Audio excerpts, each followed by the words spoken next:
Caption आपने देख लिया, शॉकिंग। जम्मू में गोली चलना आम बात है, ये कोई बड़ी बात आप इसको समझा नहीं जाता, और ये बड़ा बदकिस्मत है, और लॉ एंड ऑर्डर के लिए सबसे बड़ा चैलेंज है ये। जब आप ये कहते हैं कि किसी भी स्टेट में, किसी भी यूटी में गोली चलना आम बात है, तो आप ये समझ लीजिए हम सवालिया निशान उठा रहे हैं उन एजेंसीज पे जिनका कंट्रोल इस पे रहता है, जिनका एक दबाव रहता है एजेंसीज पे। उन एजेंसीज के लिए ये चैलेंज की बात है।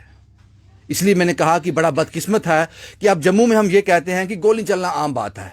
टोल प्लाजा में हमने देखा, कुछ देर पहले हमने एक और वारदात देखी जहां लोग बाल बाल बच गए, वो भी गोली चली थी, जीएमसी का मैटर था।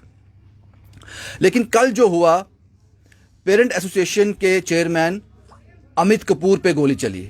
पहले तो वो समझ नहीं पाए मेरे साथ क्या हो रहा है, लेकिन जब तक उनको समझ आया, किस्मत अच्छी थी कि बाल बाल बच गए, लेकिन बदकिस्मत है। Amit ji, what exactly happened, हुआ क्या था और कैसे आपको पता चला कि मुझ पे हमला हो गया है?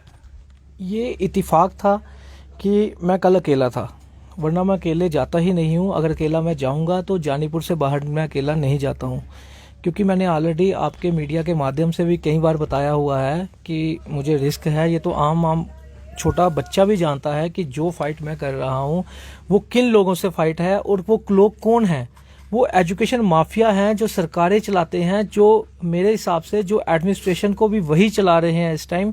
क्योंकि जिन लोगों से मेरा इशू है, जिन लोगों के साथ मैं लड़ रहा हूँ, वो आज के जम्मू कश्मीर में वो लोग माफियाज हैं। क्या बोलूँ मैं उनके बारे में। तो मैं उसके बाद बताता हूँ मैं अकेला कैसे था। मैं एक्चुअली कल मेरे मामा जी की जो साले साहब हैं उनकी डेथ हुई थी, तो वो कल 13 दिन थे। तो मैं इतने दिन का वहाँ पे गया नहीं हुआ था, क्योंकि मैं आउट ऑफ स्टेशन था। तो मैं कल मामा जी के साथ वहाँ गया उनके घर में, किरिया नानक नगर में। जब मैं किरिया से निकला तो फिर मैं अकेला ही था। मैं चला गया बड़ी ब्राह्मणा, मेरी मीटिंग थी, क्योंकि मैंने मीटिंग की पोस्ट मैंने सुबह ही डाल दी थी पेरेंट एसोसिएशन जम्मू में कि आज मेरा प्रोटेस्ट है, जो कि मुझे कैंसिल करना पड़ा इस वजह से। तो कल बड़ी ब्राह्मणा की जो मीटिंग थी, मैं बड़ी ब्राह्मणा मीटिंग में गया था। बड़ी ब्राह्मणा मीटिंग मैंने अटेंड की, वहां पे जाके मैंने लाइव चलाया, और वहां के सभी पेरेंट्स जो थे वो सभी पेरेंट्स रेडी थे आने को। और मैंने हर जगह पेरेंट्स को तैयार किया हुआ था कि आज हमें बाहर निकलने की जरूरत बन गई है, क्योंकि छोटे छोटे बच्चों के स्कूल लगाने का मतलब क्या है। छोटे छोटे बच्चों के स्कूल पूरे देश में नहीं लग रहे, तो एलिमेंट्री क्लासेस जम्मू कश्मीर में हमारी सबसे पहले क्यों लग रही हैं? आखिर फीस रिड्यूस क्यों नहीं हो रही? अब तो आपने देखा कर्नाटका ने भी फीस स्लैश कर दी, 3 हाई कोर्ट्स के ऑर्डर हो गए। तो यूटी है तो यूटी को समझिए ना, यूटी है। फिर उसके बाद क्या? तो जब मैं वहां से निकला, मैं आया ग्रेटर क्लाश। जब मैंने एंटर किया, ग्रेटर क्लाश के एंटर करते ही मेरे को जगह मिली, मैंने टॉयलेट किया, क्योंकि हाईवे पे कोई जगह थी नहीं टॉयलेट करने की। अब वक्त ऑलमोस्ट लगा लीजिए 6:30-7 के बीच में था।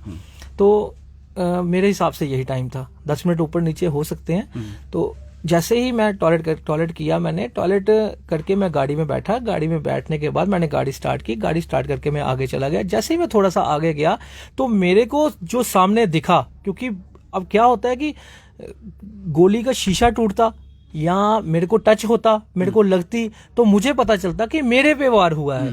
लेकिन मुझे कुछ भी नहीं दिखा। मुझे एक आवाज आई ठा, और लाइट सी दिखी, जैसे हवाई ऊपर जाके फटती है तो आवाज आती है ठा और लाइट, मुझे वही ठा और लाइट सी दिखी। तो जैसे मुझे ऐसा लगा कि मेरे आगे भी गाड़ियां थी, पीछे भी गाड़ियां थी, सामने भी गाड़ियां थी, तो मुझे ऐसे लगा कि जैसे हवाई हमला, जैसे बम फेंका गया है। तो मैं थोड़ा सा नीचे, हालांकि मेरी गाड़ी रुकी नहीं थी, लेकिन मैं नीचे हो गया।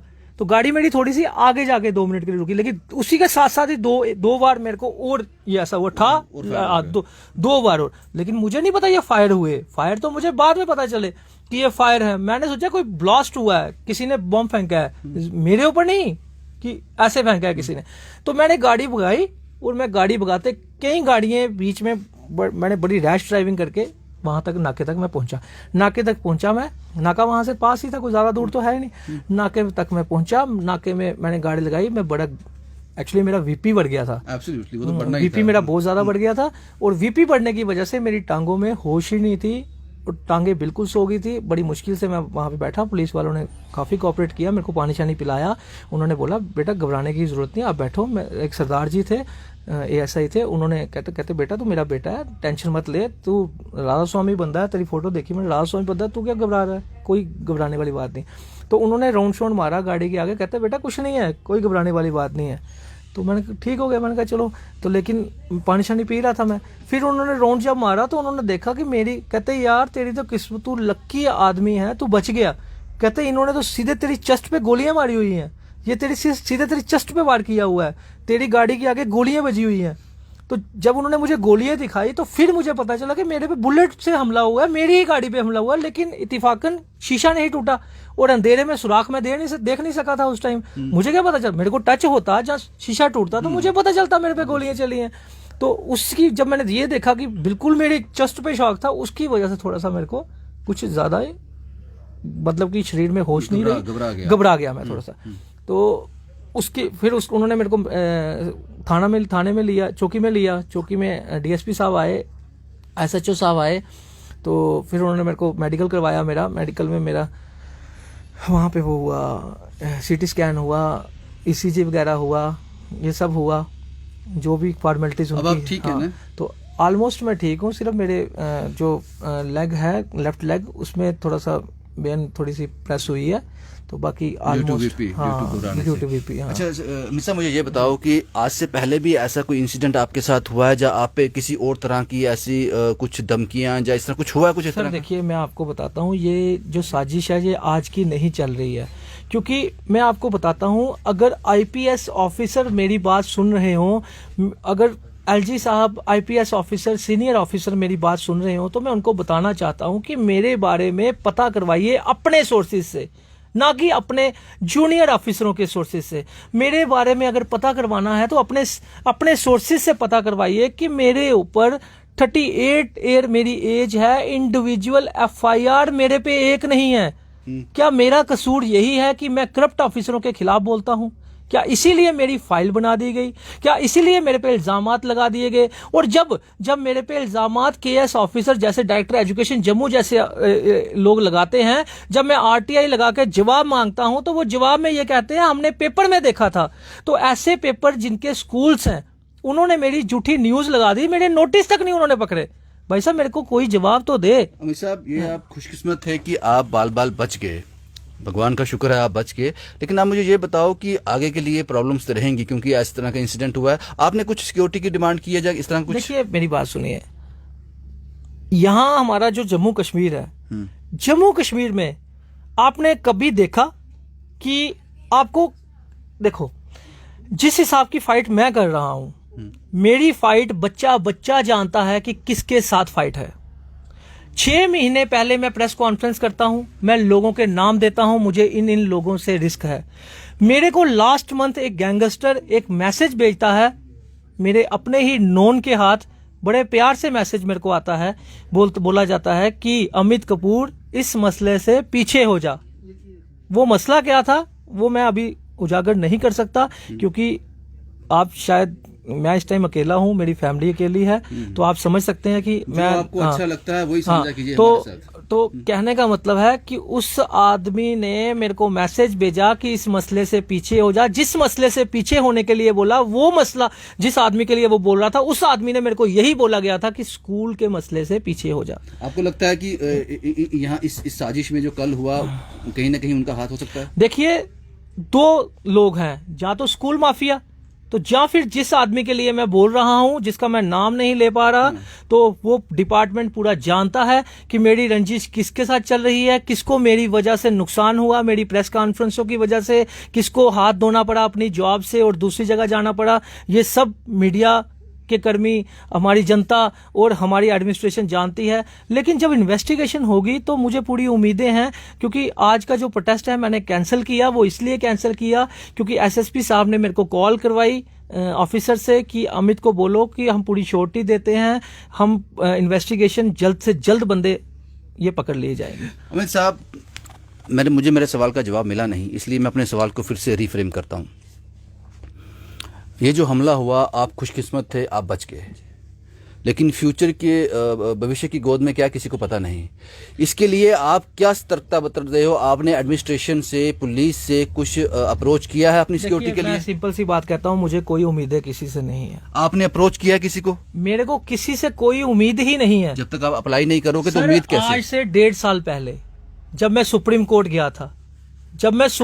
गया था, जब करोड़ों रुपया पेरेंट्स को वापस होना था, तब भी मैंने इनको बोला था कि मेरे को सिक्योरिटी दी जाए। नहीं दी गई। जब 1.5 साल की नहीं दी गई तो अब तो मेरी उम्मीदें ही नहीं है सिक्योरिटी तो से। फिर आप काम कैसे करोगे फिर? सर, काम करना नहीं मैं छोड़ूंगा। काम करना, मेरी बात सुनिए, ये है कि ये इत्तेफाक था कि मैं अकेला था। हाँ। ये इत्तेफाक था कि मैं अकेला था, क्योंकि मैंने आपको सुनाया मेरे मामा जी के साले साहब की वहां किड़ियां थी, तो वहां मैं किसी को लेके जा ये नहीं सकता इत्तेफाक था। दोबारा भी हो सकता है। देखिए, मैं पूरी सतर्कता से काम करता हूँ और 2.5 साल से मैं इस फाइट में लगा आप हूँ। ये सिक्योरिटी लेना नहीं चाहते, या आप क्या कहना क्या चाहते हो आप? देखिए, अगर वो आपको देते हैं तो आप उसके लिए तैयार हो? देखिए, मैं सिक्योरिटी कोई नहीं रखना चाहता, क्योंकि मुझे किसी पे ट्रस्ट नहीं है। क्योंकि कल को जो ऑफिसर पैसे लेकर मेरे को ये बोल सकता है कि प्रोटेस्ट नहीं करना, जो ये बोल सकता है मेरी झूठी फाइलें खुलवा सकता है, मेरे को आईपीएस ऑफिसरों में बदनाम कर सकता है, तो मैं कांस्टेबलों पे विश्वास कैसे करूंगा? आप मुझे बता दीजिए, मैं उन सिक्योरिटी पे विश्वास कैसे करूंगा? आप ही बता दीजिए मुझे, आप ही मुझे बता दीजिए। जब मेरा एक विश्वास ही खो चुका है कि मेरे साथ हुआ क्या, जब मेरे ऊपर इंडिविजुअल एफआईआर ही नहीं, उसके बाद मेरे पे फाइल खुल गई, जो 35 साल से जिसके घर में पुलिस तक नहीं आई, उसके घर में 40 पुलिस वालों ने रेड की।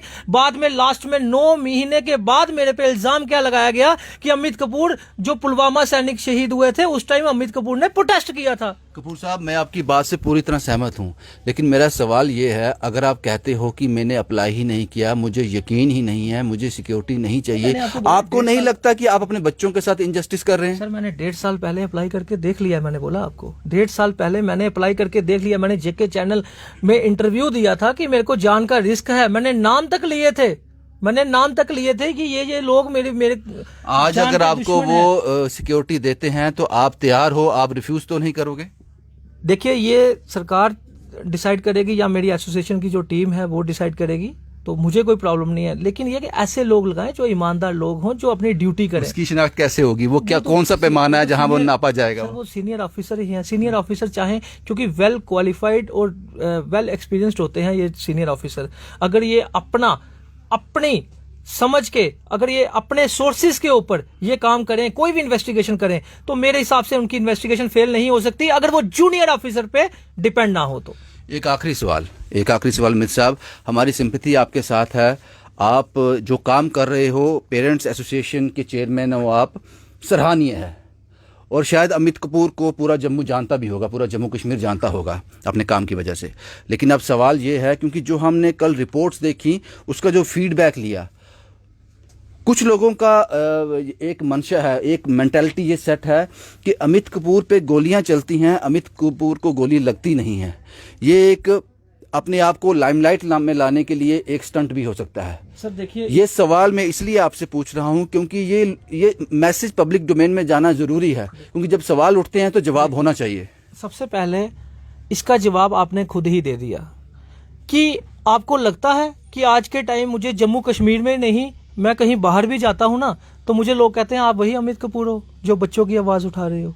मुझे क्या आज के टाइम फेमस होने की जरूरत है? जरूरत नहीं है। जब आपको नहीं लगता, जब जनता को नहीं लगता, चंद लोग, अगर आप उनकी जो भी ये कमेंट डाल रहे हैं, अगर आप 100 कमेंट पढ़ेंगे, 100 में से 10 कमेंट अगर गलत आए होंगे, वो 10 कमेंट की अगर आईडी खोल के देखेंगे, जहां तो वो झूठी आईडी होगी, जहां तो वो स्कूल वालों से लिंक होगा।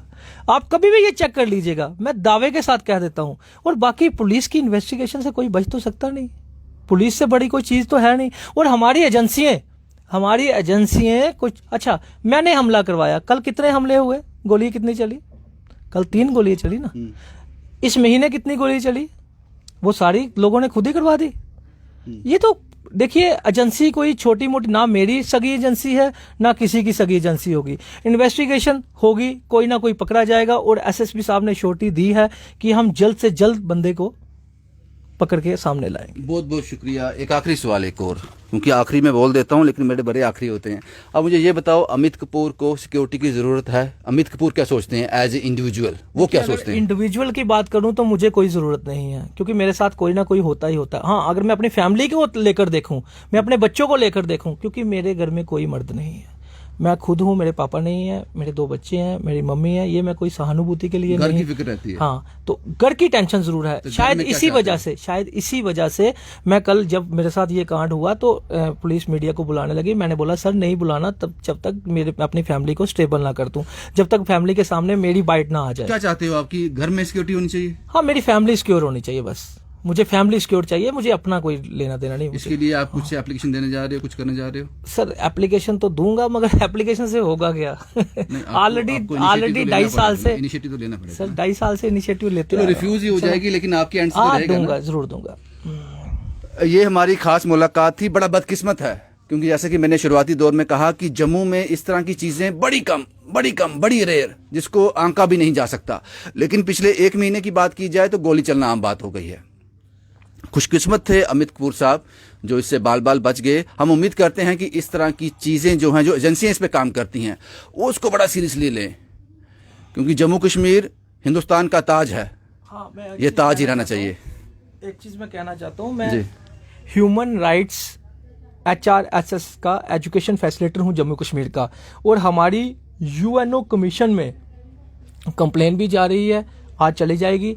UNO कमीशन से जम्मू में पहुंचेगी कंप्लेन, तो मैं चाहता हूं, मुझे पूरी उम्मीदें हैं कि जब UNO कमीशन से कंप्लेन आएगी, खैर SSP साहब ने तो इनिशिएटिव ले ही लिया है, तो यही है कि जल्द से जल्द इंक्वायरी हो, जल्द से जल्द ये जो भी मेरे साथ किया वो सामने पकड़े जाएं।